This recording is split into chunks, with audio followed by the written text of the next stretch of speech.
Let me tell you something about Halloween in small towns. Real Halloween. Not the plastic wrapped, store-bought kind you see in big cities. Out here, the air is sharper, the night's longer, and the dark feels like it's watching you. Kids still run door to door, sugar high and shrieking. But behind every grinning jack-o'-lantern, and every yard filled with fake cobwebs and rubber skeletons, there's an echo of something older, something hungrier. That's where the pumpkin patch comes in. Everyone in Ashford Falls knew about Denton's pumpkin patch. It wasn't big, not like the farms you see on postcards. Just a field carved into the edge of the woods, lit with strings of orange bulbs, hay bales stacked at the entrance, and scarecrows standing guard with their straw hands raised in silent welcome. Mr. Denton himself had died years ago, but the patch stayed open year after year, even after his family moved away. Nobody ever saw who ran it now, but every October, without fail, the pumpkins appeared. Perfectly round, bright orange, lined up in rows, like soldiers waiting for orders. And every kid in town heard the same warning: don't go there after midnight. Of course, warnings like that are gasoline on a fire for teenagers. That Halloween night, 4 of them decided to test it. Kyle, Megan, Ryan, and Tasha. Seniors at Ashford High, all with the same restless itch that comes from living too long in one place. They'd hit a few houses for candy, mostly for the nostalgia of it. Not the sugar, and ended up at a bonfire on the edge of Miller's Field. The fire cracked, beer cans hissed open, music blared from someone's truck. But after an hour, Kyle was bored. He tossed a stick into the flames and said, "You guys ever heard the story about Denton's scarecrows?" Megan rolled her eyes, her witch's hat tipping sideways. "You mean the same story every dumb freshman tells at sleepovers?" "Yeah, Kyle. They come alive and eat you. Ew, so scary." Ryan smirked, but his voice dropped lower, like he didn't want the fire to hear him. "It's not just a story. My brother swears a kid from his class went missing after sneaking in there. Just gone. Cops said he ran away, but no one saw him again." "That's because your brother's an idiot," Tasha said, brushing ash off her jeans. "And you're worse for believing him?" Kyle leaned closer, his grin wide in the firelight. "So prove it. Let's go. Right now." The words hung in the air. Someone behind them laughed too loud. A bottle cracked open, but between the 4 of them, there was silence. The kind of silence where you realize you're standing on a cliff, and someone just dared you to jump. Megan was the first to break.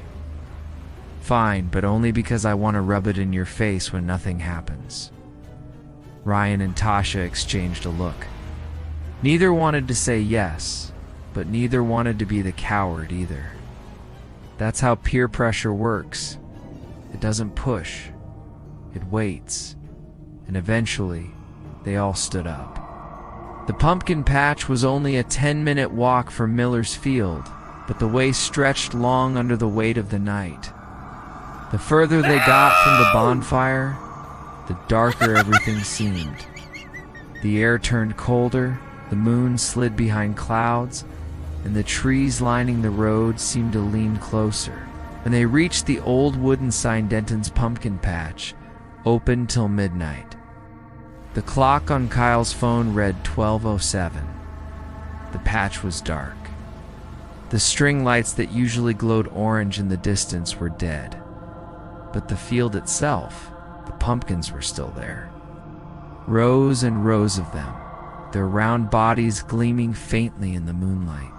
And the scarecrows, too. 4 of them, one at each corner of the field.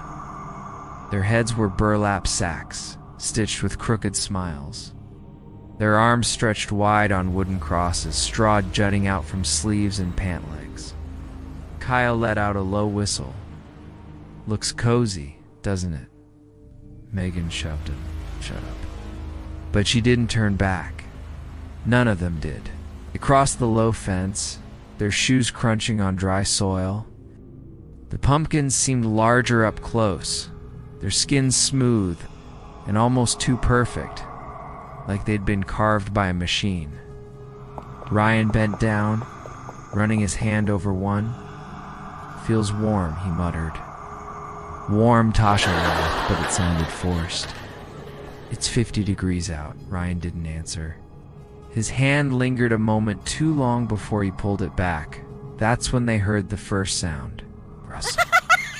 Soft, low, like straw shifting in a breeze. They all froze. The night was still, no wind. The trees weren't moving. The sound came again. Rustle, rustle. Megan's eyes flicked toward the nearest scarecrow. Its head was tilted slightly to the side. She couldn't remember if it had been that way before. "Kay," she said, her voice thin. "We've seen it. Deal, can we go now?" But Kyle had already wandered deeper into the patch, his flashlight beam cutting through the rows. "What's the matter? Scared?" "Yeah," Ryan muttered. "Actually, yeah," but he followed anyway. They reached the center of the patch, where a massive pumpkin sat, bigger than any of the others. It was nearly as tall as Kyle, its surface ridged and gnarled, almost alive with veins. Holy. God, Kyle ran his hand over it. This thing's huge.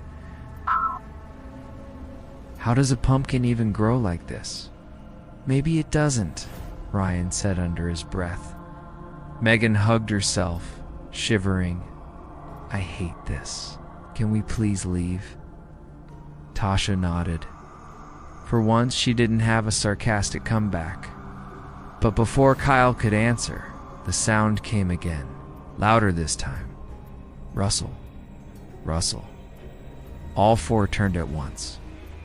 The nearest scarecrow's head wasn't just tilted now. It was facing them. It didn't move, didn't breathe. The scarecrow stood still, arms stretched, burlap grin staring straight at them. But there was no mistaking it. It had shifted. What? Kyle's flashlight trembled in his hand. The beam flicked across the field, catching the other scarecrows. 1, 2, 3. All of them were turned toward the center now. Megan whispered, "I told you we shouldn't have come." The rustling grew louder, joined by another sound. A faint creak wood straining under weight. The sound of something climbing down. The sound of wood creaking is like no other, has weight to it, like bones splintering under strain. That's what the four of them heard, posts groaning, rope stretching, straw shifting. Kyle swung his flashlight back to the nearest scarecrow just in time to see its arm slip free of the wooden cross. Not fall, not sag-pull free. The burlap head twitched like it was shaking off a stiff neck. "Run," Ryan whispered. Nobody moved. The scarecrow's leg jerked, straw spilling out from the pant leg as it took one clumsy step forward, then another. The wooden post it had hung on toppled backward, landing with a dull thud in the dirt. That sound broke whatever spell had frozen them. "Run," Ryan screamed this time, and they all bolted. The rows of pumpkins became a maze, their orange bodies looming too tall, too wide. Kyle's flashlight bounced wildly, throwing shadows that seemed to chase them. Megan's witch hat tore off on a vine, but she didn't look back. Tasha stumbled, nearly falling, but Ryan grabbed her arm and yanked her forward. Behind them came the rustling. Louder now, many footsteps. It's not just one scarecrow of them. Fence. Kyle gasped, his light catching the wooden posts at the edge of the patch. "Go." They scrambled toward it, hearts hammering, lungs burning. Kyle reached first, throwing his leg over the fence. His flashlight clattered to the ground, the beam spinning dizzy circles across the dirt. He grabbed Megan's hand, hauling her over. Ryan and Tasha followed, tumbling to the other side. For a second, they thought they were safe. And then the pumpkins started to move. At first it was subtle. A twitch, a roll, the sound of vines tearing free of the soil.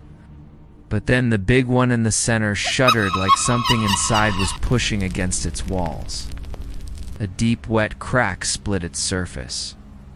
The smell of rot rolled over the field, thick and cloying. From the crack, something white pushed out. Not seeds, not pulp. A hand. Megan gagged.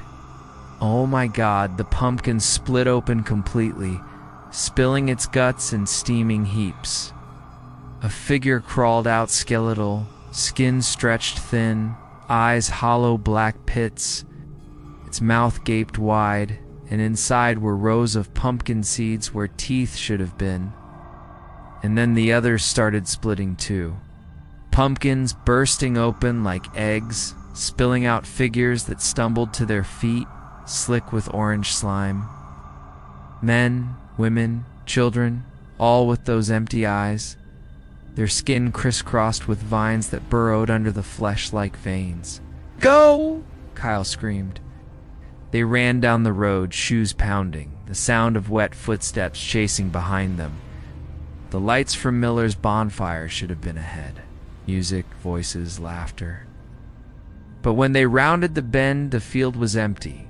No trucks, no fire, no people, just darkness. Ryan skidded to a stop. What? What the hell? We weren't gone that long. It's like it was never there, Tasha whispered. Behind them came the rustling, the footsteps. The figures were closer now, their gaping mouths opening and closing in perfect silence, like fish gasping for air. "Town," Kyle said. His voice was shaking, but it was all they had. "If we make it back to town," so they ran. Ashford Falls wasn't far, but the road stretched endlessly under their feet. Their breaths came ragged, the air growing colder with each step. Streetlights flickered, but no houses appeared, no cars passed. It was as if the town had folded up and vanished. Then, finally, lights, but not the town. The pumpkin patch again. The four skidded to a halt, gasping, staring in disbelief. The Denton sign loomed ahead, the same broken bulbs, the same silent rows of pumpkins. We went straight," Megan stammered. "We didn't turn." "It's pulling us back," Ryan said, his voice hollow. "It won't let us leave." The scarecrow stood at the edge of the field, arms outstretched, blocking the road. Behind them, the pumpkin-born figures shambled closer. Kyle's chest heaved, looked at his friends pale, trembling, eyes wide with terror, and knew they couldn't outrun it. Not anymore.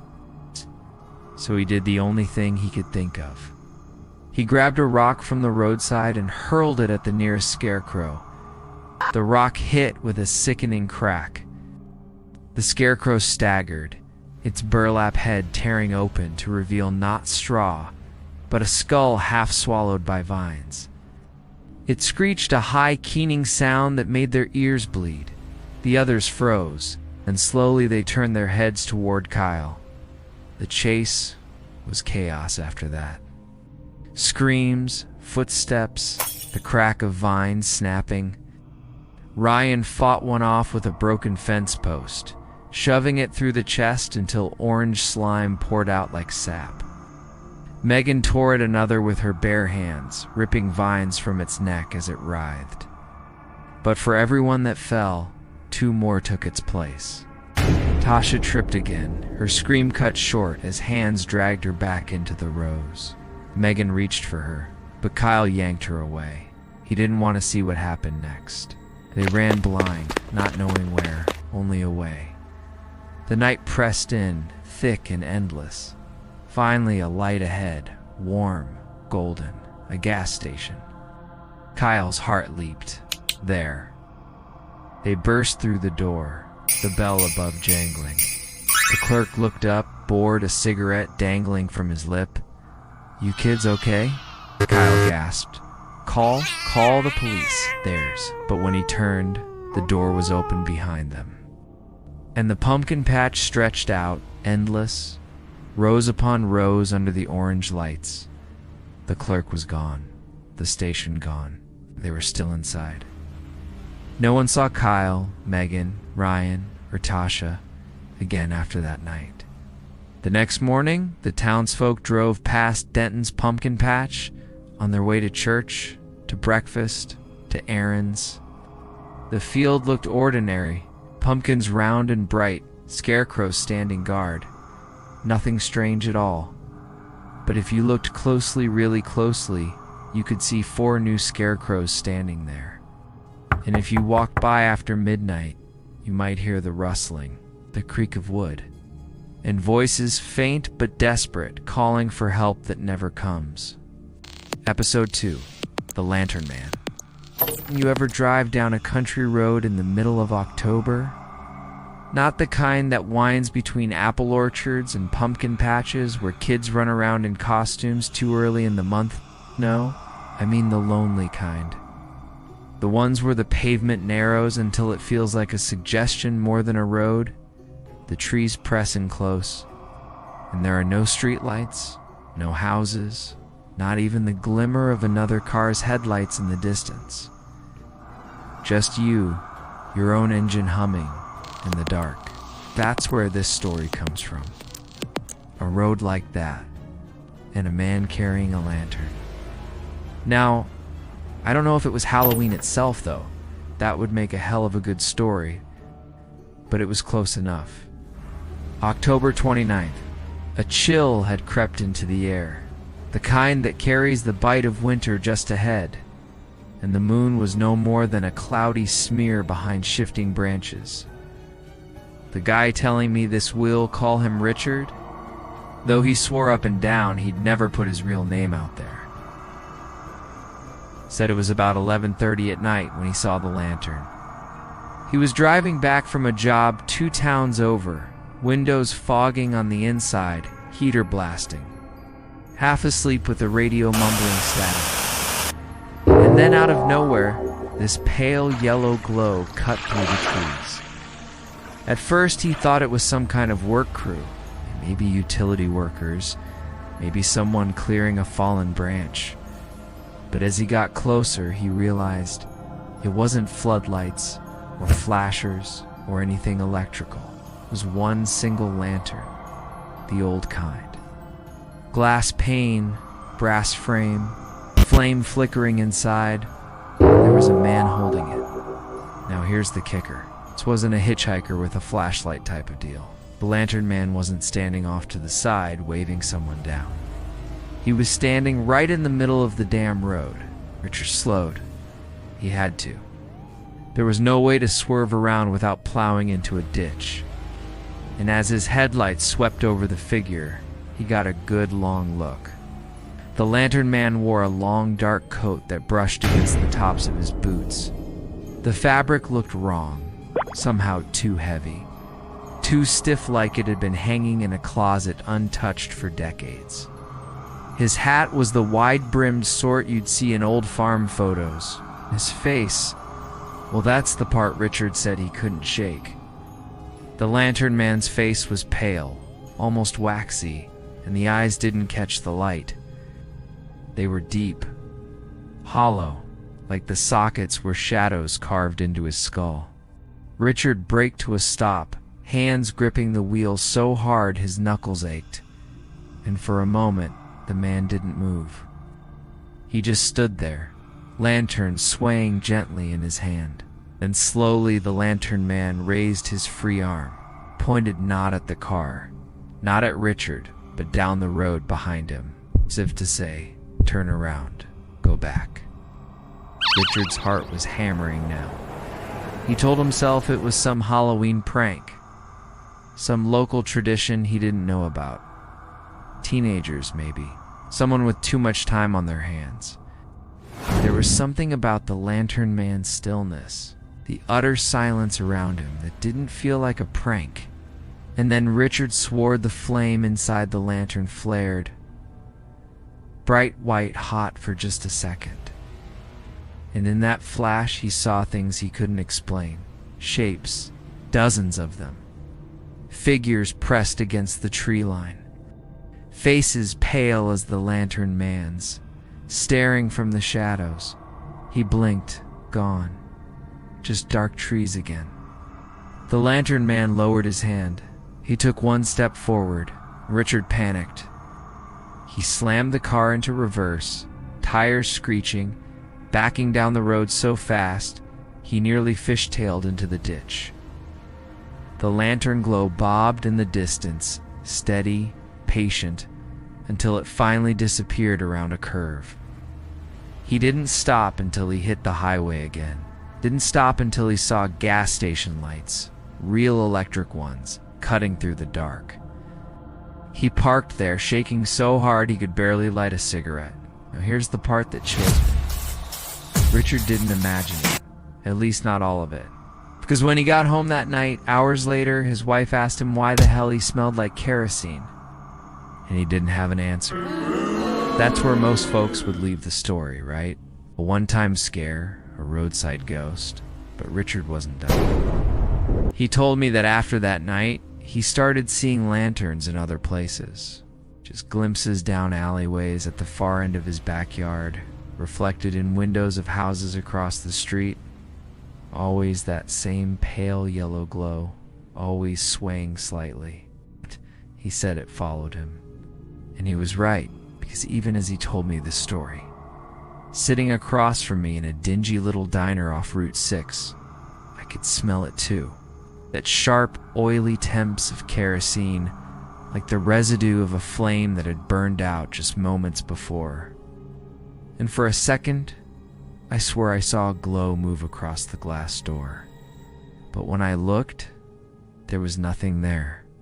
You ever notice how once you see something strange, something you can't explain, it doesn't just leave you alone?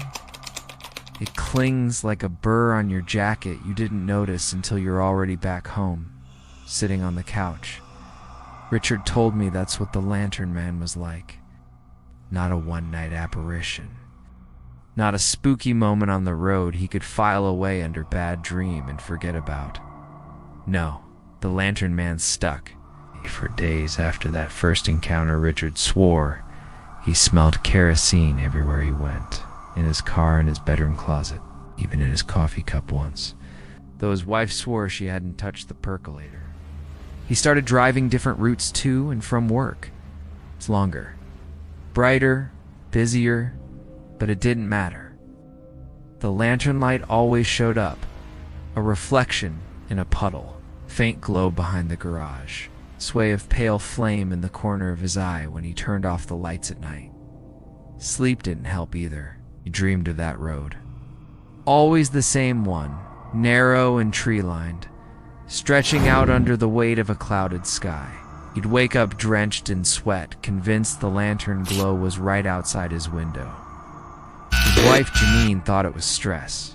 Told him to see a doctor. He'd been working too hard, she said. That's all. But when he mentioned the Lantern Man, just once her reaction wasn't what he expected. She didn't laugh. She didn't roll her eyes. She went pale. Then she said, "You need to go talk to Mrs. Callahan."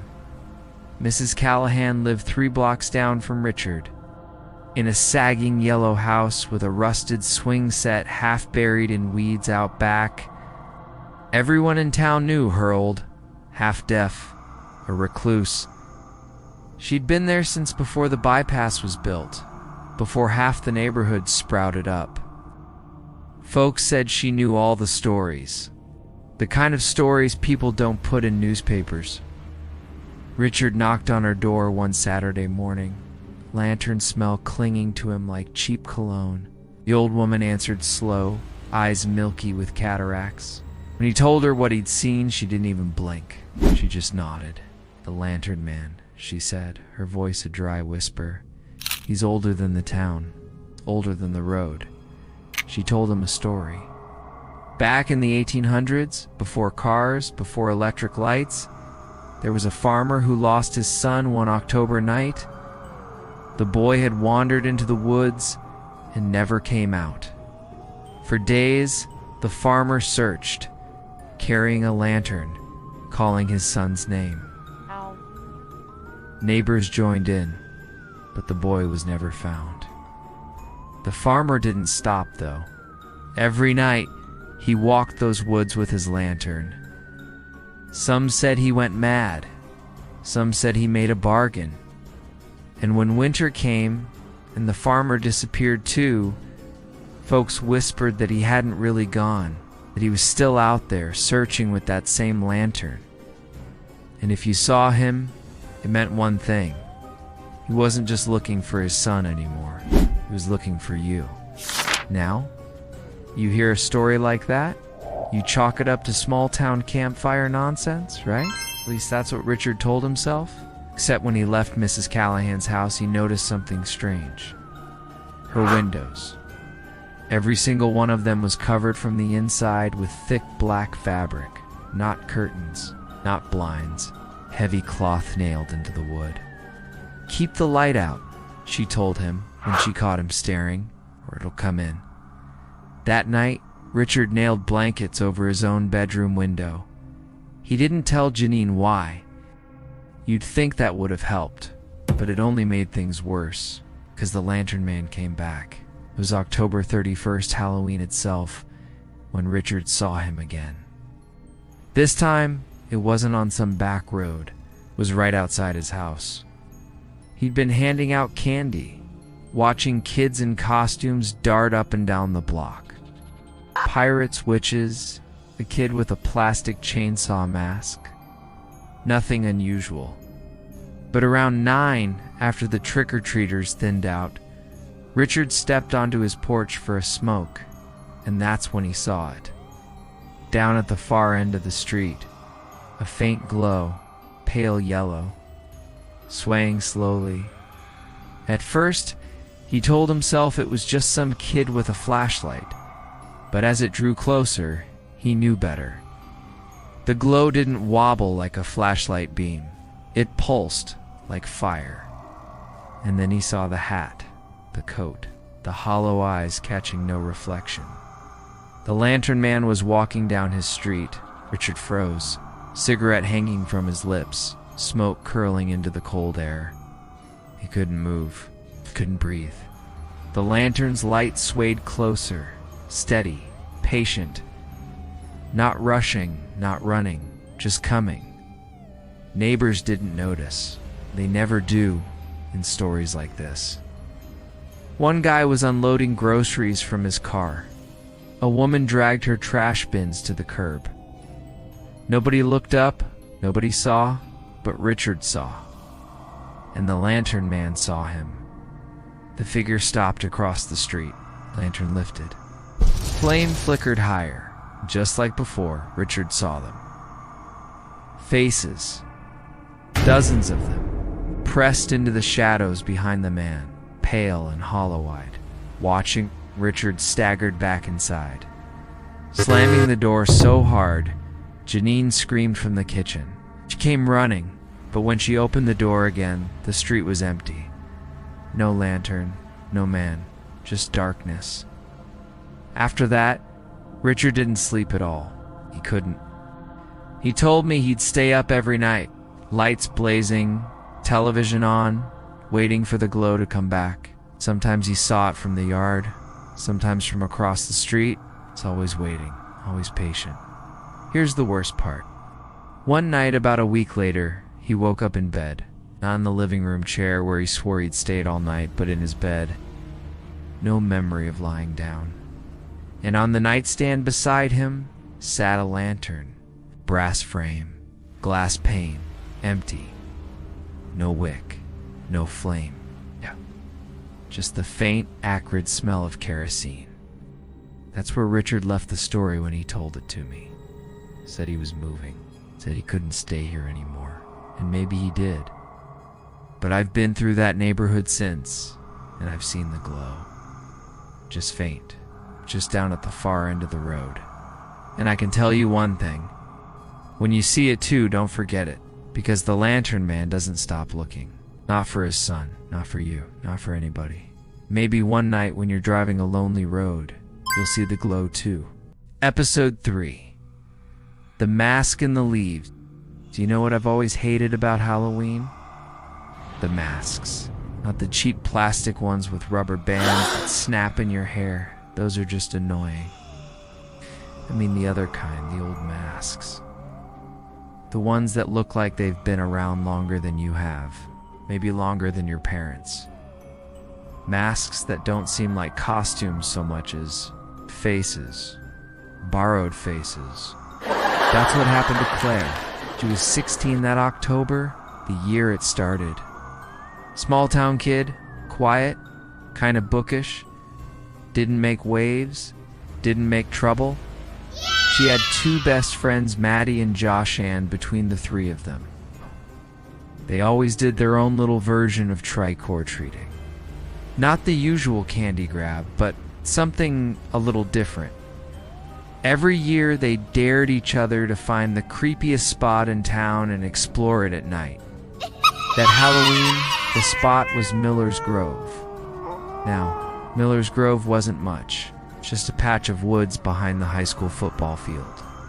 But people whispered about it, said it was where kids used to party, back before the cops started cracking down. Said sometimes if you were quiet, you could hear voices in the trees even when no one was there. Claire didn't buy into that. She was practical, rational. She only agreed to go because Maddie was already halfway daring Josh. And Josh never turned down a dare. They went out just after dark, flashlights in hand, leaves crunching under their sneakers. The air smelled like smoke, neighbors burning wood, barbecues gone cold, and in the distance, you could still hear the laughter of kids making their candy rounds. The grove was darker than they expected. The trees crowded close, branches arching overhead like ribs, blotting out the streetlights. That's when they saw it. Not 10 feet into the woods, scattered among the fallen leaves, lay a pile of masks. Not cheap party store masks either. These looked handmade, some carved from wood, others sewn from fabric stiff with age. One looked like leather, cracked and curling at the edges. Another was bone-white porcelain, its smile too wide. "What the hell?" Josh whispered, crouching down. There must have been 20 of them, half buried in the damp leaves, like someone had dumped them there years ago and forgotten. Except they weren't dirty. No mildew, no moss, no rot. They looked kept. Claire felt her stomach tighten. Something about the way the flashlight beams hit the pile made the masks look almost alive, eyes catching the light like animals. "Bet you won't put one on," Maddie teased. Josh grinned, reaching for the porcelain one. Claire grabbed his wrist. "Don't, just don't." But Josh already had it in his hand. He slipped it over his face with a laugh. The laugh didn't sound right. Came out muffled, warped, like the mask was swallowing his voice. He turned to them, waggling his arms like a scarecrow. "Boo." Maddie giggled nervously. Claire didn't. Because when the beam of her flashlight caught his face again, she swore the mask's mouth had moved. Just a little. Just enough to show more teeth than it had before. They left quick after that. Claire pulling Maddie's sleeve, Maddie pulling Josh. Josh still half joking, but shivering too. They thought they left the masks behind, but later that night, Claire found one in her backpack. It's not the porcelain one Josh wore. This was different. Cloth. Stitched. A rough burlap sack with eye holes. She didn't remember putting it there. She didn't remember anyone putting it there. Still, there it was. She tossed it in her closet and tried to forget. But forgetting didn't work. The dreams started. Dreams where she was standing in the grove, masks hanging from the trees like rotten fruit.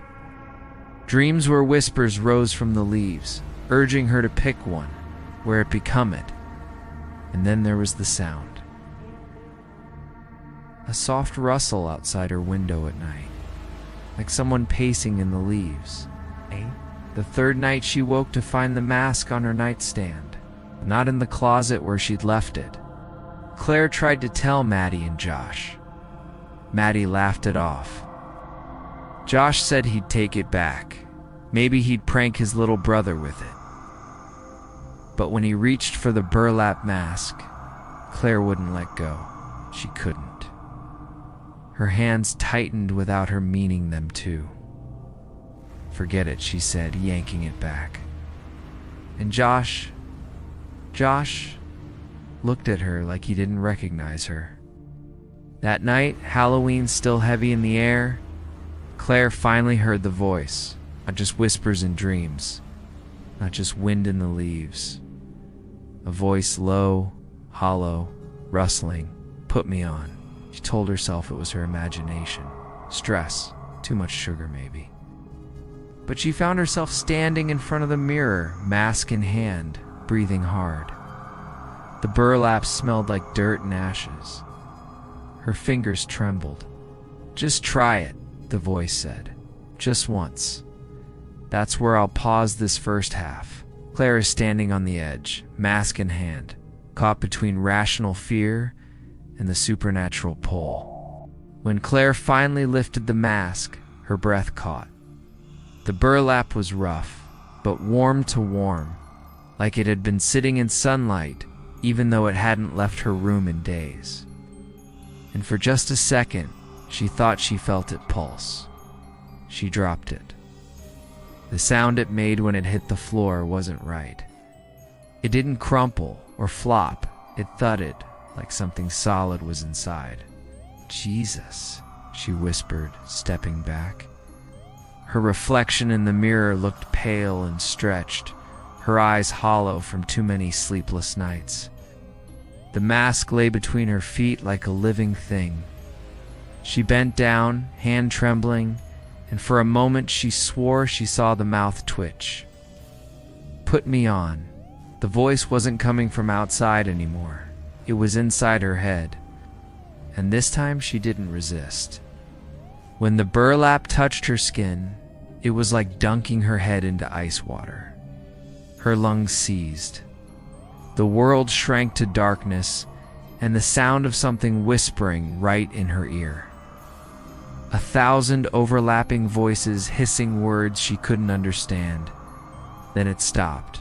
She opened her eyes, and she wasn't in her bedroom anymore. She was standing in the grove. The same grove, but wrong somehow. The trees looked sharper, their branches like claws reaching toward a sky the color of old blood. The leaves underfoot were slick, blackened, and the air thick, metallic. All around her, hanging from the branches, were the masks. Dozens of them, hundreds. They turned toward her slowly, as if they'd been waiting. "Welcome back," the whisper came again. But it wasn't one voice. It was many. Layered, echoing like all the masks were speaking at once. Claire stumbled back, her feet slipping on the leaves. "What is this?" "We remember you," they said. "We wear you. You wear us. That's how it works." And in that moment, she understood something horrible. These weren't just masks. They were faces. Real ones. Stolen, borrowed, worn out. The porcelain mask that Josh had put on, the others half buried in the dirt. They weren't decorations, they were people. Claire screamed, ripping at the burlap, but it wouldn't come off. The fabric clung to her like skin, tightening every time she pulled. Ow. Then she saw something move through the trees. A figure, tall, thin, draped in tattered clothes. Its face was a patchwork of masks sewn together, eyes peering out from holes that didn't line up. It moved like smoke, like something that had learned how to walk by watching humans but never quite got it right. "Who are you?" she whispered. The thing tilted its head, and when it spoke, its stitched mouth didn't move. "I'm the first one who wore it." She woke up on her bedroom floor, gasping. Morning light slanted through her window. The mask was gone. For a few hours, she convinced herself it had all been a nightmare. She showered, got dressed, went downstairs. Her mom asked if she was okay, said she looked pale. But Claire just nodded, poured coffee, tried to shake it off. Then her phone buzzed. A text from Maddie. "Josh is missing." They found his car by Miller's Grove. Door open, keys still in the ignition. No sign of him. Maddie was hysterical, pacing back and forth at the police line. Claire stood beside her, numb. She didn't tell anyone about the mask, about the dreams, about the thing in the grove that called itself the first one. But that night, she couldn't sleep. Every time she closed her eyes, she saw Josh's face, only it wasn't his face anymore. It was smooth, featureless, like a mannequin. And on her nightstand, where the mask had vanished, there was something new. A note written in shaky, childish handwriting. He wore it too long. She went back to the grove the next night, alone. The police tape fluttered in the wind, yellow strips snapping against the trees. The leaves crunched under her boots, damp and heavy. Every sound made her flinch, the groan of branches, the sigh of the wind through hollow trunks. She found the clearing easily. The pile of masks was gone. The ground where they'd been looked freshly turned, like someone had dug deep and filled it back in. But she could feel them, watching, waiting. "Give him back," she whispered. Silence. Then from behind her, a rustle. She turned. There he was, Josh. At least it looked like him. Same clothes, same height, but his face was too smooth, to blank, like wax half melted. He tilted his head just like the figure in her dream. "Josh." The blank face twitched, cracked. And then the voice came out. Not his voice, but something buried deep beneath it. "He wore it too long." Claire ran. She didn't remember screaming. Didn't remember tripping, cutting her knees, crawling back toward the streetlights. She didn't remember how she got home. But she remembered looking in the mirror later, because her reflection didn't look right either. Her eyes were darker. Her skin had a texture she didn't remember. When she leaned close, heart pounding, she saw faint stitching at the edge of her jaw, like something had been sewn there. For days, she avoided mirrors. She skipped school.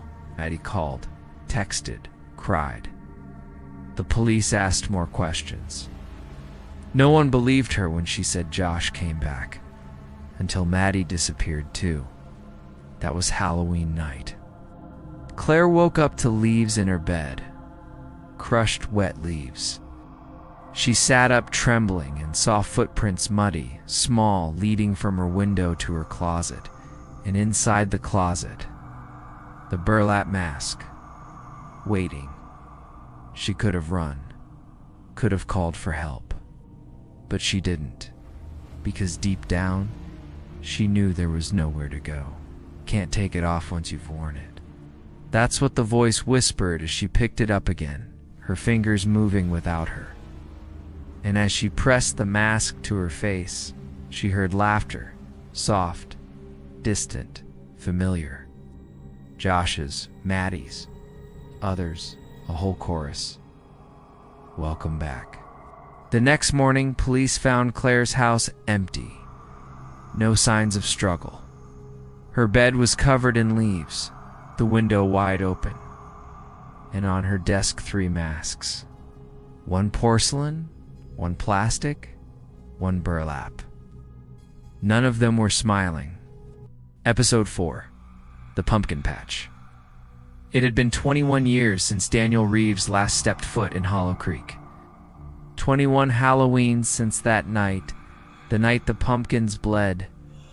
He'd left town the next morning still shaking, his shoes caked in something he refused to identify.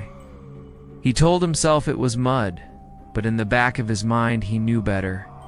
Hollow Creek was the kind of town that clung to you like a cold sweat. The kind of place where nightmares didn't fade, they fermented. Now, he was back. His mother had passed away 3 weeks ago. Her house sat like a ghost at the edge of the woods, just before the old pumpkin fields. The place was falling apart, peeling paint, roof sagging in the middle like a broken back, the porch overtaken by vines.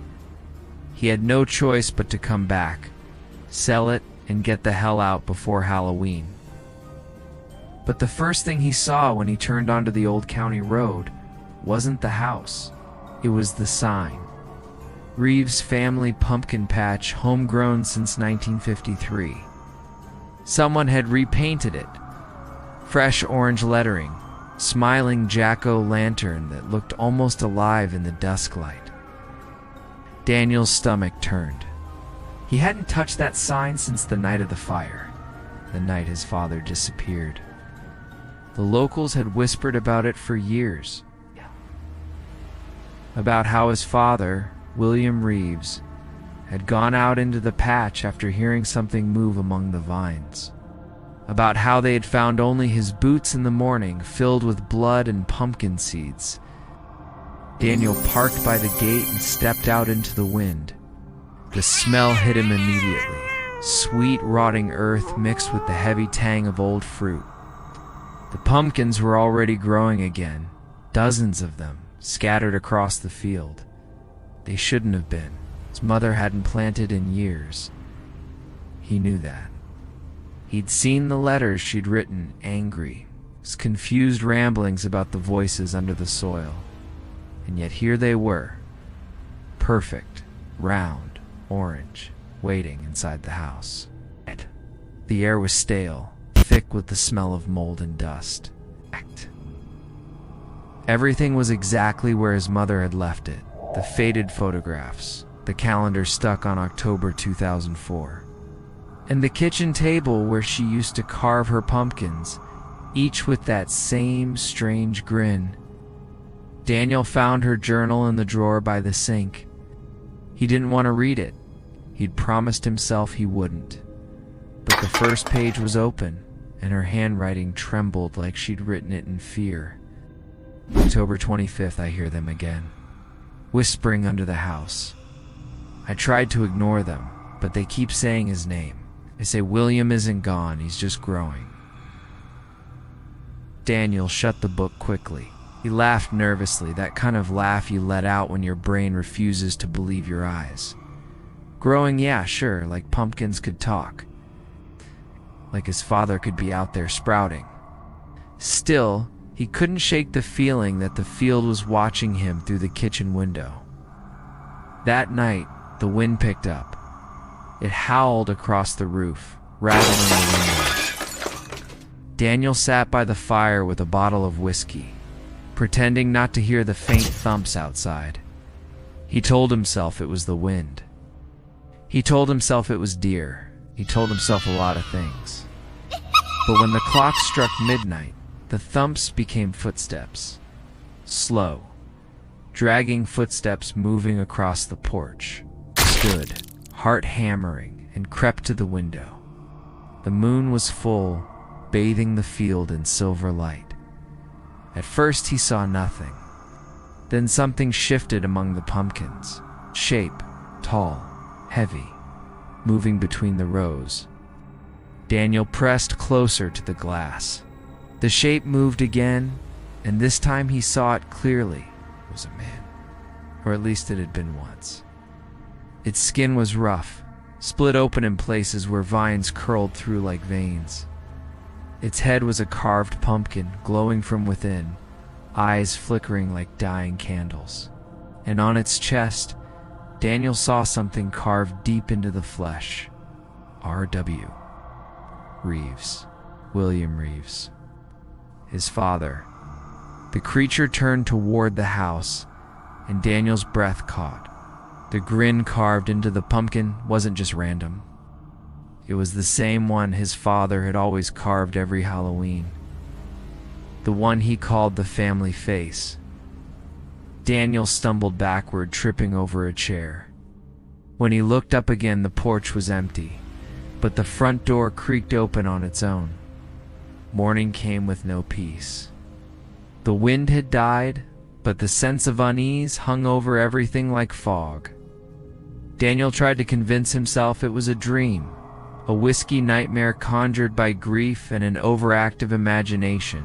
He'd made coffee, tried to work through the paperwork for the sale, tried not to look at the field. Then he heard the knock.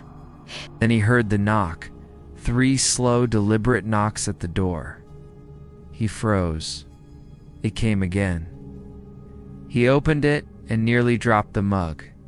Standing on the porch was a little girl. Couldn't have been more than 8. Pale skin, dirt smudged across her face. Her dress was old-fashioned, white cotton with little pumpkin prints all over it. In her arms, she held a small pumpkin, no bigger than a football. "Hi," she said sweetly. "Are you Mr. Reeves?" He nodded slowly. "Yeah, who are you?" She smiled. "We live down the road. Mama says we should invite you to the harvest tonight. Everyone's coming, even your daddy." Daniel felt his throat go dry. "My... what?" The girl giggled, as if he'd said something silly. "You'll see. It's tradition. The pumpkins remember their family." And before he could say another word, she ran off toward the trees, her laughter echoing through the cold morning air. By sundown, the field was glowing. Each pumpkin burned from within like a lantern. Hundreds of faces flickering across the field, each smiling wider than the last. And between them, Daniel could swear he saw movement, shadows bending, stretching. Then the singing started. Low at first, like humming through soil. Then louder, clearer, a strange wordless chant. It came from the ground, from beneath the pumpkins. He grabbed a flashlight and stepped onto the porch. "Who's out there?" he called. "Kids better not be."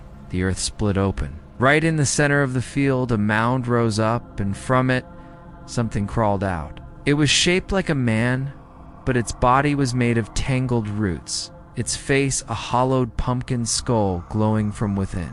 And all around it, smaller shapes began to move. Dozens of them, crawling out of the soil. The little girl's voice carried on the wind. "Welcome home, Mr. Reeves." The flashlight slipped from Daniel's hand. He turned and ran. He didn't make it far. The vines caught his ankles, pulling him down into the dirt. Screamed, clawing at the ground as more vines wrapped around his arms, his chest, his throat. Through the blur of tears and dirt, he saw them, the pumpkins around him splitting open, revealing faces that looked human, faces that looked familiar. He saw his mother, his neighbors, his father, each smiling, carved wide and glowing from within. The last thing Daniel saw before the soil covered his face was the sky, black and burning orange with firelight, and that same little girl standing at the edge of the field watching. A for sale sign stood in front of the Reeves farmhouse. No one ever called about it, as the field behind it was overgrown again, wild and thick. Locals said no one had touched it since that Halloween. But every year when the season rolled around, the pumpkins grew back on their own. Perfect, round, smiling. And if you walked past the old Reeves pumpkin patch after dark, you could still hear it, the faint hum beneath the soil, whispering, calling for the next harvest. Episode 5, The Trick-or-Treater Who Knocked Twice. When I was a kid, Halloween was everything. The one night a year the whole world gave you permission to be something else. A monster, a hero, a ghost. I grew up in a small town in Maine called Weatherby Falls, and we did Halloween right. Pumpkin-lined streets, apple cider stands, the smell of burning leaves thick in the air. But there was one thing we didn't talk about. One street we didn't go down. Marlowe Lane. Even as kids, we knew the rule. Never knock on the last house at the end of Marlowe Lane. You could run past it.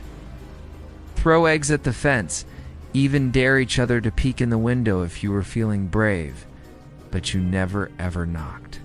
'Cause the story went like this. If you knocked once, you'd hear her laugh. If you knocked twice, you'd never laugh again. I used to think it was just another dumb ghost story to keep us kids from wandering too far. Every town's got one. That one house where something bad happened once, where no one lives now but everyone swears they see lights, except in Weatherby Falls. Something did happen there. It was 1978. 3 kids went missing that Halloween night.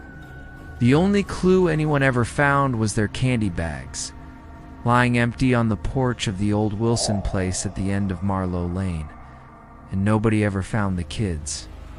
Not a trace. The story became legend, a fireside dare passed between generations. I never thought I'd end up back there, not after 30 years away. But life has a cruel way of circling back. After my wife died, I came home. Middle-aged, exhausted, and numb, looking for some kind of peace that Weatherby Falls had no intention of giving. I moved into my parents' old place, right at the top of Maple Street. Halloween came around before I even realized it. I bought a few bags of candy, lit a candle for Julia, and tried to pretend I wasn't alone. The first knock came at 7:42 p.m., 3 soft raps. Trick or treat. A little girl in a witch costume, couldn't have been more than 7. I dropped a handful of candy into her bag. She smiled and said, "Thanks, mister. You're new."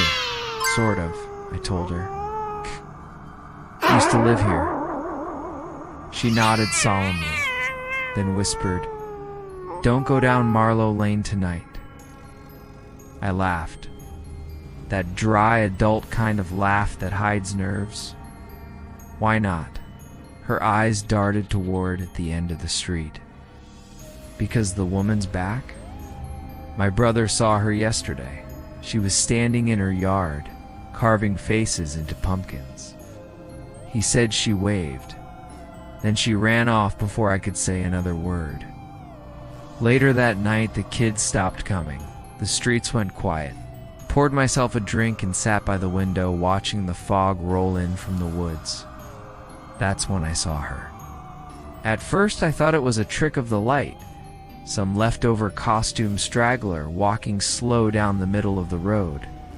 But no, she was too tall. Her dress hung to the ground, torn and soaked. Her long gray hair clung to her face like seaweed. In her right hand, she carried a candy pail shaped like a jack-o'-lantern glowing faintly from within. She stopped under the streetlight and looked up at me. Even from across the street, I could see her smile. Curiosity is a dangerous thing when you've got nothing left to lose. I grabbed my coat and stepped outside. The night air was heavy, still, and the mist had thickened into a white sheet that swallowed sound. The woman was gone. But when I looked down the road, I saw something faint in the distance. An orange glow at the end of Marlowe Lane. The old Wilson house. It looked alive. Every window pulsing with candlelight. pumpkins lining the porch. Music, old phonograph music, drifting through the fog. Something scratchy, something wrong. I told myself I'd just walk by, just see it. Just once. The house hadn't changed much. The porch sagged, paint peeled like old skin, windows spidered with cracks. But the pumpkins, there must have been 100 of them, all carved, each with a different face, each smiling. I stood at the bottom of the steps, heart pounding. The music played softly from inside, an old woman's voice humming along off-key. And then I saw the sign nailed to the door. Fresh wood, fresh handwriting. Knock twice for treats, I froze. Every old story, every childhood warning came rushing back all at once. But grief does strange things to courage. And before I could stop myself, I knocked. Once, nothing. Then again twice. The sound echoed through the house like a heartbeat. The door creaked open on its own. Smell hit me first.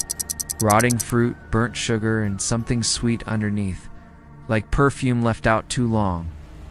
A single candle burned in the hallway, dripping wax onto a warped wooden floor. "Hello?" I called out. No answer. The music had stopped. The only sound was the faint tick. Tick. Tick of something unseen deeper in the house. I stepped inside. The living room was filled with dolls, dozens of them dressed in tiny costumes, sitting in neat rows on every surface. Their glass eyes all pointed toward the front door. Between them, scattered across the floor, were candy wrappers. Old ones, discolored, sticky with something that wasn't caramel. Then I saw the walls. Pictures, hundreds of Polaroids stacked in crooked lines. Every single one showed trick-or-treaters. Kids standing on that same porch, smiling, holding candy bags. Oh. And in every picture, the same woman stood beside them. Tall, pale, grinning too wide. "Do you want a treat?" The voice came from the kitchen doorway. She stood there, the same woman from the streetlight, but closer now. I could see her face clearly. Her eyes were milky, pupils gone. Her skin looked thin enough to tear, and her mouth didn't quite move right when she smiled, like it was stitched into place. She held out the jack-o'-lantern pail. It glowed faintly from inside. "You knocked," she said. "That means you're hungry." I swallowed hard. "I don't want any trouble, lady. She tilted her head, almost childlike.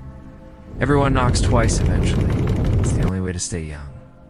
And before I could back away, she reached into the pail and pulled out a single piece of candy. It was wrapped in bright orange foil, and when she dropped it into my hand, it pulsed. Like it was breathing, I ran. I don't remember getting out of the house. I don't remember the path home. All I remember is waking up the next morning on my living room floor, my coat torn, my shoes muddy. The candy still in my hand. I should have thrown it away. I should have burned it. But I didn't, because when I looked closer, the wrapper had my name written on it. Neat cursive, fresh ink. It's been a year now. Every Halloween I hear it again, 3 soft knocks on my door. Always around midnight. I never open it, never look outside. But last night, I swear I heard her voice through the wood. "Trick or treat, Tommy. You still owe me your laugh." And when I checked the porch this morning, there it was. A jack-o'-lantern, carved in my own face. Inside, one piece of candy wrapped in orange foil, still pulsing like a heartbeat. Episode 6. The Man Who Sold Souls on Halloween Night. Let me tell you something about small towns. The kind with one traffic light, 2 bars, and a cemetery that's too big for comfort. They don't forget things. Not really. Stories hang around like fog on the edge of town. Stories about what happened that night, who disappeared, who came back wrong. And in Ashfield, the one night that still haunts everyone is October 31st, 1999. The night the man in the orange suit came back. It started at the gas station. Old Frank Dorsey was closing up early that Halloween evening, same as he always did. Frank didn't like the holiday, said it brought out the wrong kind of people. He was wiping down the counter when he saw headlights sweep across the glass. A long black car, too long for those narrow Ashfield roads, pulled up beside the pumps. Its engine purred like something alive. Out stepped a man wearing a bright orange suit and a black tie. He had slicked back hair, shiny shoes, and a grin that made Frank's skin crawl. "Evening," the man said. "Beautiful night for business." Frank grunted. "Station's closed." The man smiled wider. "Oh, I don't need gas." He looked up at the full moon hanging over the trees. "I'm here for a few trades." Nobody knew his name. He never gave it. But by the time the night was over, 7 people had vanished. And every single one of them had talked to him. When I first heard the story, I was 16. It was one of those things the older kids whispered around bonfires when the power went out. "Don't make a deal on Halloween," they'd say, "or the man in the orange suit will come collect." We laughed it off. Every town's got a boogeyman, right? But as I got older, I started noticing something strange. Ashfield had fewer and fewer old people, and every year, someone else's porch light stayed dark on Halloween night. 20 years later, I came back home. My mother had passed, left me her house near the old train tracks. I was 36, divorced, drinking too much, and if I'm being honest, running out of reasons to keep waking up. Halloween came rolling around again. The town looked the same, jack-o'-lanterns in every yard, fake spider webs strung across fences, kids running down the street with pillowcases full of candy, but there was something heavy in the air, a feeling like the night was waiting for something. I poured myself a drink, turned off the porch light, and tried to ignore the knocks at the door. Then, around 11:30, the phone rang. "Mr. Callahan," a voice said. Deep, smooth, confident. "This is a courtesy call. From who?" I asked. "From Opportunity." Static crackled through the line, faint but sharp, like whispering behind the walls. "I hear you've been having a rough year," the voice said. "Divorce, debt, that accident with your brother, such a shame." I froze. My throat went dry. "The hell do you know about that?" "Let's just say I collect stories." The voice chuckled softly. "Why don't you step outside, Mr. Callahan? We should talk face to face." The line went dead. And when I looked out my front window, there he was, the man in the orange suit, standing under the streetlight, smiling. He raised his hand and tipped his hat. I didn't move for a long time, just stood there, gripping the phone, watching him through the glass. Then he started walking slow and deliberate, right up my driveway. By the time he reached the porch, my legs were jelly. I opened the door halfway, just enough to speak through the crack. "Who are you?" I asked. "An entrepreneur," he said pleasantly. "I make deals, small ones, big ones, mostly fair ones." He pulled a business card from his pocket and held it out. It was pitch black, glossy, and warm to the touch, like it had been sitting on a radiator. There were only 2 words printed in silver: "Soul Broker." "I'm not interested," I said, trying to close the door. But he held it open with one gloved hand. his strength far more than it should have been. "You haven't even heard my offer yet." His voice was smooth, hypnotic. The smell that came off him wasn't cologne. It was smoke, ash, burnt sugar. "What kind of offer?" I asked. He smiled, showing teeth that were too white to be real. "Time," he said. "More of it, a clean slate. One chance to fix everything you broke." I don't know what made me do it. Maybe it was the whiskey. Maybe it was grief. Maybe it was that tiny, hopeless part of me that still wanted another chance. I said, "What's the price?" He grinned. "Just a favor someday, when I need it." He extended his hand. It was warm. Too warm. I shook it. And the second our palms touched, I swear I heard screaming. Not from him, from somewhere inside the handshake. 1,000 tiny voices crying out at once. And then it was gone.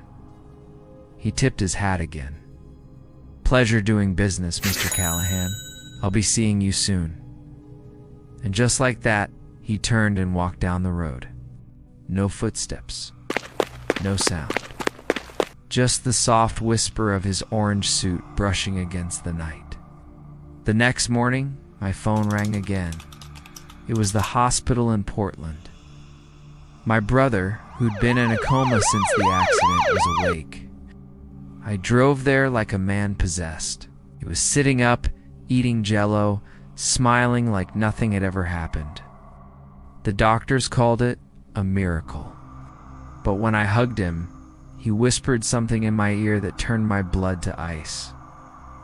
"He came last night," my brother said. "The man in the orange suit. He told me I could go free, that he had someone else now." And then he smiled again. That night, the dreams began. Flashes of fire, hands reaching from the dark, a whisper that sounded like counting. And when I woke up the next morning, there were burn marks on my palm, shaped like fingers. By the third night, I started hearing knocks on my door. Always at midnight. It's always 3 times. The first time, I ignored it. The second time, I yelled at the empty porch. The third night, I opened the door. Standing there wasn't the man in the orange suit. It was a little girl. Couldn't have been older than 10. Pale skin, old-fashioned dress, holding a basket of candy. She looked up at me with hollow eyes and said, "He sent me to collect." "Collect what?" I whispered. "I promise." Then she smiled, and her teeth were all wrong. Small, too many, too sharp.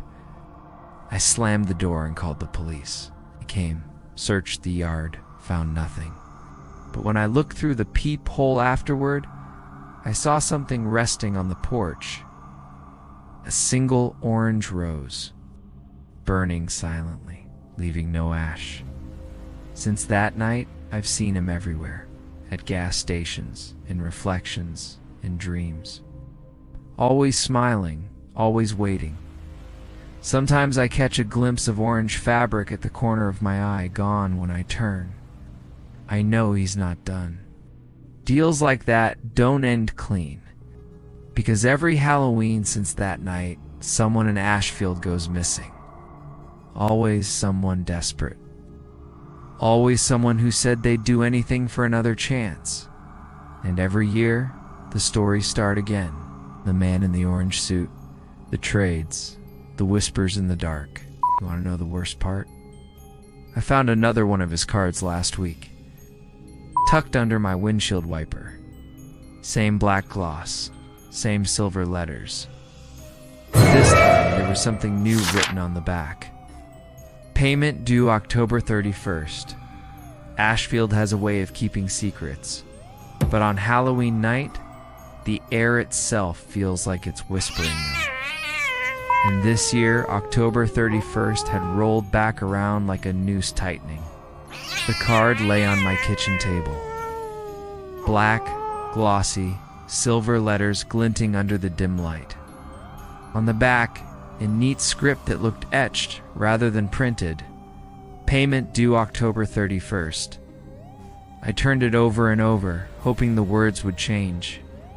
They didn't. By 8 p.m., the town outside my window looked like a painting of normality. Kids in costumes, porch lights flicking on, the smell of wood smoke and candy in the air. But underneath that was a pressure like heavy weight. The knock started again at midnight. 3, slow, deliberate. I didn't open the door this time. Instead, I sat in the dark, gripping a kitchen knife, my palm still marked with faint burns from our handshake. Outside, I heard footsteps circling the house, not a man's heavy boots. Something lighter, barefoot. Then a voice drifted through the window, smooth, calm, and familiar. "Mr. Callahan, it's time." I peeked through the curtains. There he was under the streetlight. Orange suit blazing against the black night, hat tipped, smile like a wound. And he wasn't alone. A line of figures stretched behind him, shapes half-shadowed, faces I couldn't make out. Some tall, some small, but one I recognized immediately, my brother. He was standing stiff as a board, eyes empty, like a sleepwalker. The hospital gown he'd been wearing when I visited him fluttered in the cold air. His lips moved soundlessly, like he was trying to warn me. I opened the door. "What do you want?" my voice shook. The man in the orange suit stepped forward. "We had a deal, Mr. Callahan. A favor someday. This is that day. You said." My throat closed. "You said I'd get another chance." He smiled wider. "And you did. Your brother's alive. Your debt's cleared. Your record wiped. But nothing in this world is free. You know that. What's the favor?" My voice cracked. He tilted his head. "Come with me. Tonight. One errand. One delivery. Simple." I glanced at the knife in my hand. He chuckled softly. "That won't help you." The smell of smoke rolled in stronger burnt sugar and ash. Behind him, the shapes in the dark swayed like reeds underwater. Some of them I recognized now. Frank Dorsey from the gas station, my old high school coach. Even Mrs. Fields, who'd gone missing 2 Halloweens ago. Their eyes were all wrong. Empty, but hungry. "What if I refuse?" I whispered. The man's smile vanished like a light going out. His eyes were black now, bottomless. "Then your brother comes back with me instead, and you get to watch." I looked at my brother. His lips moved again. This time I could make it out. "Don't do it." But I'd already stepped forward. Some things are worse than damnation. Watching someone you love get dragged into it is one of them. The man in the orange suit offered his hand. I didn't take it.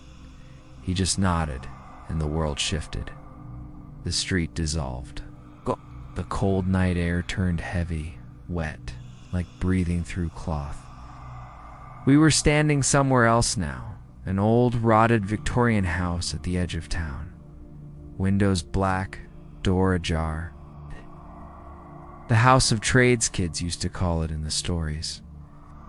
Inside, candles burned without flame. Shadows crawled on the walls like insects. The figures from outside followed us in, lining the hall silently. "This is where it happens," the man said. Where the ledger is balanced, a wooden table stood in the center of the room. On it, a small wooden box. It rattled faintly, like something alive was inside. "Open it," he said. I stepped closer. The box was carved with names. Hundreds, maybe thousands, scratched in frantic letters. Some were burned over, some were fresh. At the very top, mine, Callahan. I opened it. Top. Inside was a candle. Just a candle. But its flame was black. Smoke curled upward and formed shapes, faces screaming, hands clawing. My stomach turned. "This is my ledger," the man said. "And tonight you bring me one more name." He handed me a pen. Someone desperate. Someone who'll make the trade. You know someone, don't you? I thought of my neighbor, Mrs. Garvey, widowed, sick, broke. Of my boss who'd laid me off. Of all the people in town who'd whispered they'd do anything for another chance. "You want me to damn someone else?" I said. He smiled again. "Think of it as extending the offer." "No." My voice shook. "I won't." The smile slipped. His skin flickered for a second. I saw what lay beneath. Not a man at all. Something charred, horned, a shape older than towns and stories. The orange suit was just a mask. "Then you take their place," he said softly. Forever, I looked down at the candle. My name burned brighter. I thought of my brother, his smile in the hospital bed. The way his voice had sounded before the accident, full of life. I thought of Halloween nights when we were kids, running door to door laughing. I picked up the candle. "What are you doing?" the man asked, actually startled. I smiled at him, my first real smile in years. Breaking the deal. And before he could stop me, I blew out the black flame. The house screamed. Not the people, the house itself. Walls buckled. Candles burst. The figures flickered like film on fire. The man in the orange suit lunged at me, but his form was collapsing, suit turning to smoke, teeth too sharp now. "You can't do this," he roared. "A deal is a deal." "Not anymore," I said. Everything went black. I woke up on my porch. Morning sunlight, cold dew, the sound of kids' bikes rattling down the street. No burn marks on my hand. No card on the table. My brother called that afternoon, still alive, still smiling, no memory of the man in the orange suit. For a while I thought it was over, but last night, as I walked past the gas station, I saw something in the window. A reflection. Orange fabric. Smile. And then I saw the card tucked under the wiper of my car. Black, glossy, silver letters. On the back, in neat script, every candle leaves a shadow, and the smell of burnt sugar filled the air. Episode 7. The House That Answers Back. Let me tell you something about Halloween in small towns. It's not just a holiday, it's a heartbeat. You can feel it in the crunch of leaves under your boots, in the way porch lights glow like little orange eyes watching from the dark. Kids race down the sidewalks dressed like ghosts and superheroes, their laughter mixing with the wind. Parents follow at a distance, hands shoved deep in jacket pockets. Somewhere far off, somebody's burning leaves. That sharp, smoky scent, it's memory itself. But every town has that one house. You know the one. The house kids dare each other to approach. The one that hands out weird candy, or none at all. The one whose blinds never move, whose mailbox is always empty. In Ashfield, that house sat at the end of Wren Hollow Road. Number 19. Nobody had lived there since the Rourke family died back in '88. A fire that ate the place from the inside out, or so the papers said. The new owners rebuilt it years later, nice and modern. Same bones, though. But the neighborhood kids still crossed the street when they passed it. Because every Halloween night, people said the house talked. That's where Megan and her friends came in. They were 16, which is the age when you think fear's a game you can win. They'd have been out trick-or-treating, ironically, which mostly meant stealing beers from someone, garage, and daring each other to do stupid things. "Come on, Meg," Don't chicken out now, said Jason, grinning through the cheap skull mask hanging crooked on his face. You said you'd do it. Megan rolled her eyes. It's just a stupid house. I'm not scared. But that wasn't quite true, because the house at the end of Wren Hollow did look wrong. The porch sagged like it was tired of holding itself up. The windows were too dark, too reflective, like they were waiting for something to look back. Still, she marched up the walkway, holding her phone out like a lantern. The others stayed by the gate, whispering and laughing. Just say hello, Jason called. If it says hi back, we'll give you the rest of the six-pack. Yeah, she muttered, climbing the steps. The porch groaned beneath her weight. The air felt thicker here, colder. She could smell old wood and something faintly metallic, the kind of smell that clings to basements and attics. She knocked. Nothing. She was about to turn back when the porch light flickered on, just once, and a voice drifted from behind the door. Soft, dry, like air escaping a grave. Hello, Megan. Her heart jumped. Jason, she called, half laughing. The voice came again. Closer. You came back. The door handle rattled. Once, twice, then went still. Megan stumbled backward, nearly tripping down the steps. Her friends were at the gate, their laughter dying when they saw her face. What the hell happened? Jason asked. Someone's inside, she gasped. They said my name. Jason frowned. We didn't tell you to go inside, I didn't. She looked back. The porch light was off now. The house sat still and silent as ever. Let's just go, said another girl, her voice trembling. So they left. They didn't talk much after that, not even when they split the beer behind the park. But that night, as Megan was brushing her teeth, she heard it again. Soft. Low, from the bathroom vent. Low, Megan. The toothbrush slipped from her hand. The next day, she told herself it was exhaustion. Nerves, Halloween tricks, and adrenaline. But when she got to school, Jason wasn't there. Neither were the others. By noon, everyone knew something was wrong. The police came, talking to parents. By evening, there were searchlights sweeping the woods behind Wren Hollow Road. Megan didn't say a word. She tried not to sleep, but exhaustion always wins. When she finally drifted off, she dreamed she was standing on that same porch again. Only this time, the door was wide open, and a single voice whispered from the dark, "It's your turn to come in." 2 days later, she couldn't take it anymore. She went back. The town had quieted again. Halloween decorations already sagging. November wind rattling the leaves. The house looked dead, same as always.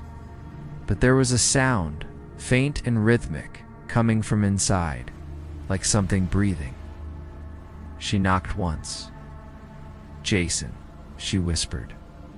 No answer. She turned the knob. It wasn't locked. The air inside was colder than outside. Smell hit her: mildew, dust, something like iron and rot. The hallway was narrow, the wallpaper the color of old teeth, and the walls were whispering. Not loud, just enough to make her skin crawl. Words she couldn't quite catch.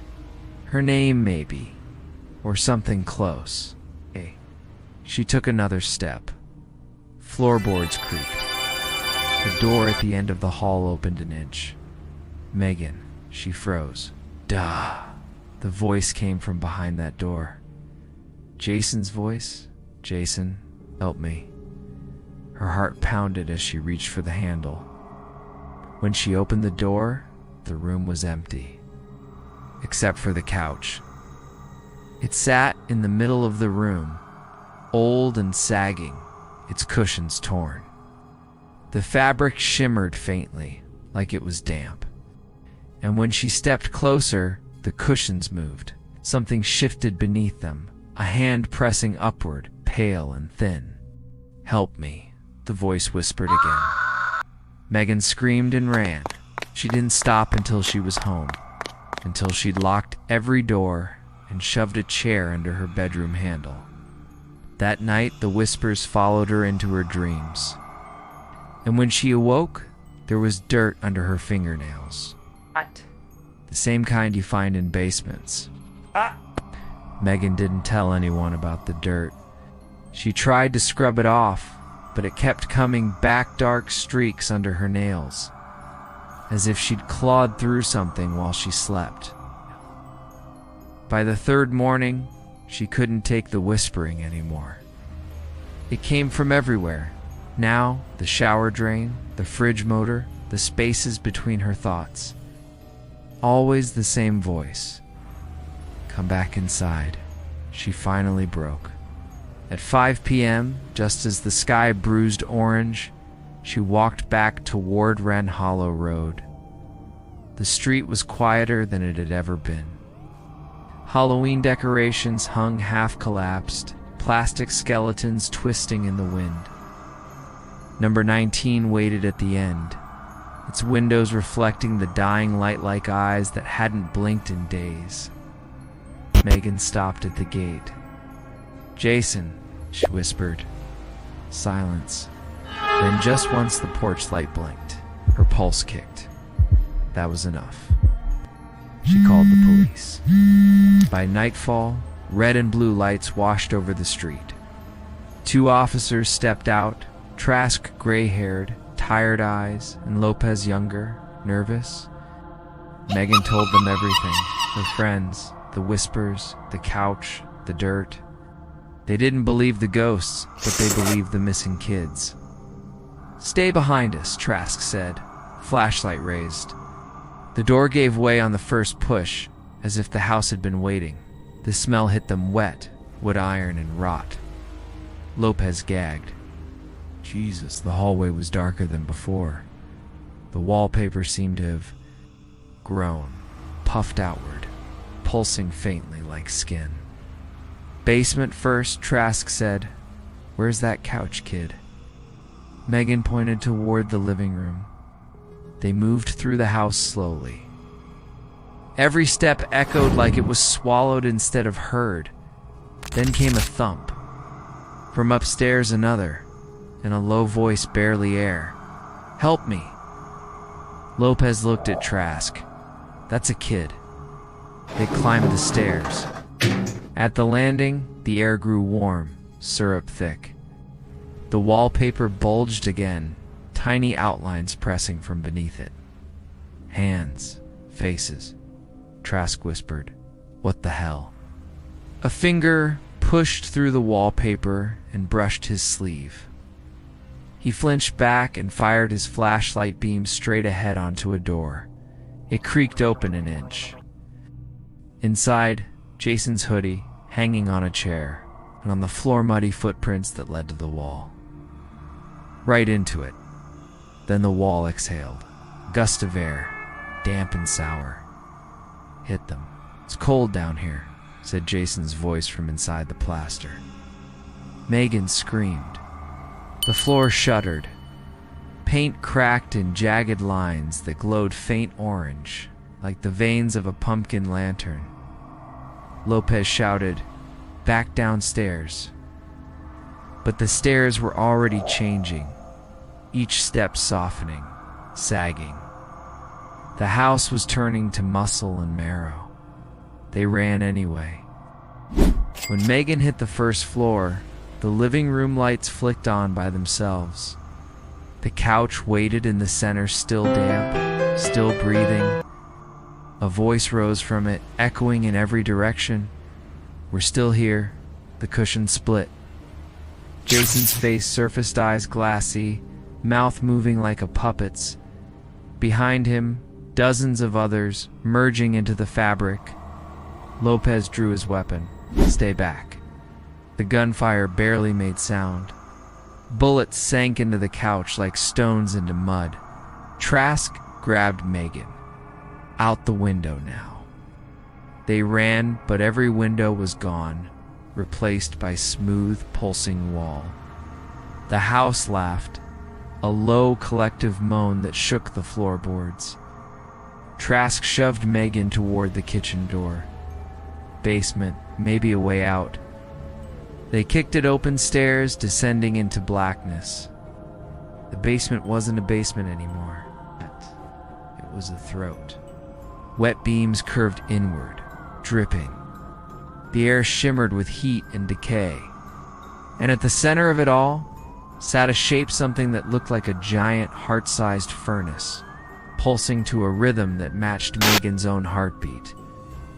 Inside the glow, faces turned slowly. Jason's, Olivia's. Mark, stay, they whispered. We're warm here. Lopez fired again. The sound vanished halfway through. Then the furnace exhaled. And Lopez was gone, sucked forward in a blur of motion, folded into the glow like paper burning. Trask grabbed Megan's hand. Go. They scrambled up the stairs, the walls closing behind them like lips. Halfway up, Trask stumbled. Something pulled him back. Megan, run. She did. She burst through the front door. This time it let her. Fell into the cold night air, gasping, her arms streaked with grime. The house shuddered once, like a creature taking a final breath, then went still. When help came, there was nothing left inside. No bodies, no furniture. Just damp walls and the faint smell of ash. By morning, number 19 collapsed in on itself.